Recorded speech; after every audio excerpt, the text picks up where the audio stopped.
Hello and welcome. My name is Sean, and a health transformation consultant here to talk to you today about comparative suffering. The information that I'm going to share with you is based on the work of Brene Brown. She's a research professor who studies vulnerability, courage, authenticity, and shame. I will have a link at the end of the presentation where you can find more information about her books, TED Talks, and new podcast series. Going to ask you to settle in for a little bit here and see if you can be open-minded and perhaps even a little vulnerable. As we go through the slides, think about where you fit in within the framework of comparative suffering. As Brene states, vulnerability is not winning or losing. It's having the courage to show up and be seen, even when we have no control over the outcome. Vulnerability is not a weakness. It's our greatest measure of courage.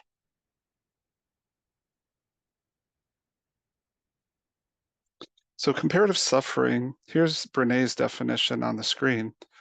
I'll go a little bit further and suggest that comparative suffering is defined as the emotional pain that comes from comparing your struggles to those of others. Comparative suffering unfolds in a couple of ways. Either no one can hold a candle to your suffering, or your suffering, or successes for that matter, aren't worth acknowledging compared to the suffering or successes of others. What this does is it puts a barrier up around not only ourselves, but also from our ability to truly connect and understand someone else. Without connecting, we lack the ability to understand others. Without understanding, we lack the ability to empathize. And without experiencing empathy, we lack compassion. Beware of the telltale signs that there is a comparative situation or a comparison about to happen. The justifying phrases like, but at least, or it could have been so much worse, or you should have known. The clearest sign that you're likely to engage in comparative suffering is that a fear and scarcity mentality really drive your thinking and feeling. Scarcity, defined as the limited availability of a commodity or resource. Along with fear, they both immediately trigger comparison. The thought that I don't have enough and that I'm not enough are themes within this fear. Fear and scarcity shift us away from our ability to respond rationally into our tendencies of reacting emotionally. This is what we commonly refer to as being triggered. We're triggered into our fight, flight, or freeze response. We live in a time where focusing on things like fear, blame, and shame have become cultural norms, so much so that for many of us, it keeps us reacting emotionally instead of responding rationally to everyday life situations. We compare who has more and who has it better. Without even thinking, we rank suffering and then use it to deny our own experience or the experience of someone else as lacking merit for what they're feeling. The remarkable thing is that there really is no hierarchy to our suffering. The body will process it in the same way, regardless of any judgments or opinions we might hold. I think it's helpful to remember that when something happens, each person will process it differently. And it's not about the event itself, but how the person perceives it and experiences it. Imagine the resources that were or were not available in our past experiences will influence how we react. One suffering is not comparable to another. One is not worse than another. When we deny our feelings and wish them away, the feeling strengthens and settles deeper. That is when the shame begins. The underlying and sometimes in your face message is, I'm a bad person because I'm feeling sorry for myself, and others have it so much worse than me. When we do this, we are reinforcing the belief that empathy is finite, and that if you are kind to yourself, there's less to give someone else who really needs it. Brene Brown's research shows otherwise. It shows that the opposite is actually true, and that if you practice empathy with yourself, it creates more for others. Consider this. The friend who just became a widow doesn't benefit more if you conserve your kindness only for her and withhold it from your coworker who just lost her home in a fire. Likewise, neither of them would benefit from you denying or minimizing something that might be impacting your life. The opposite of scarcity is simply enough. Think about that for a moment. Simply enough. What would it be like if we could operate from that framework?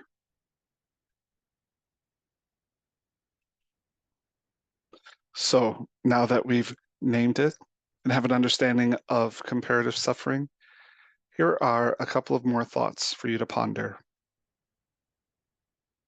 Feelings are non-negotiable, meaning their presence and legitimacy are not up for debate.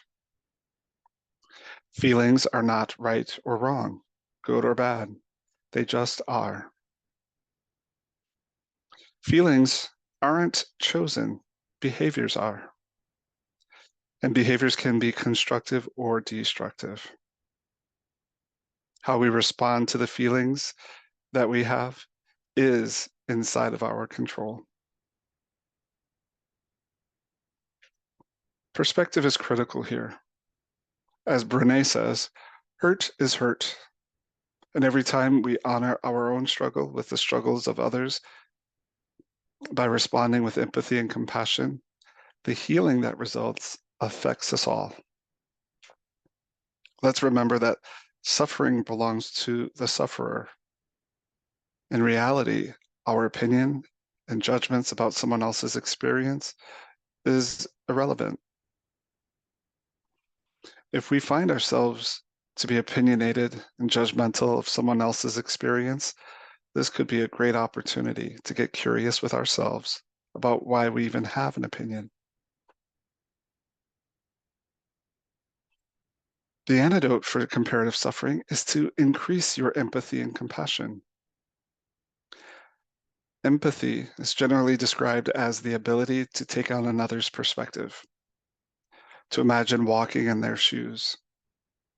It's a rational understanding of what they're going through.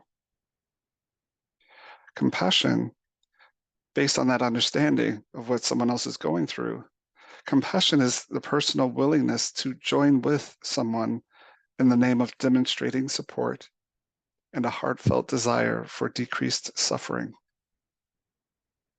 This does not mean you bring a solution to a problem, unless you see the problem as that person suffering alone. And if that is the problem, then the solution would be to join him or her for a moment of connected humanness. So here's a short list of to-do tips. Be present, right? Everything starts with awareness. Start to notice if you or someone you're communicating with is moving into comparison. Pause before responding. It's okay to take a breath and think before you offer a response or a request. As an active listener, it's up to you to recognize your feelings in the moment and at the same time remain selfless and considerate of what's being shared with you. Practice active listening. right? Just be in the moment with them. Let them talk, listen, reflect, and perhaps acknowledge verbally that this must be hard for them. Acknowledgement makes things better even when you can't make it right. There are also a few things to avoid. First and foremost on that list is trying to fix a problem. Remember, you can hold space for someone else's suffering without trying to make things better. Their feelings are valid and they're not yours to fix. You can hold space for someone else and their successes without needing to evaluate or compare or detract from their moment.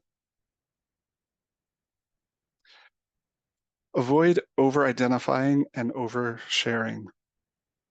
I'd like you to resist the urge to chime in with your own experiences. Trust that if you have a shared experience, it will naturally support your effort to connect. Again, just be in the moment with them, let them talk, listen, reflect, empathize. And don't lose sight of what you can or cannot control. This supports better listening, and it helps you stay connected with your purpose, which is to simply show up empathetically and compassionately. If you are interested in learning more, please check out Brene Brown's website, which is on the slide. I just love this quote and thought it was a nice closing message.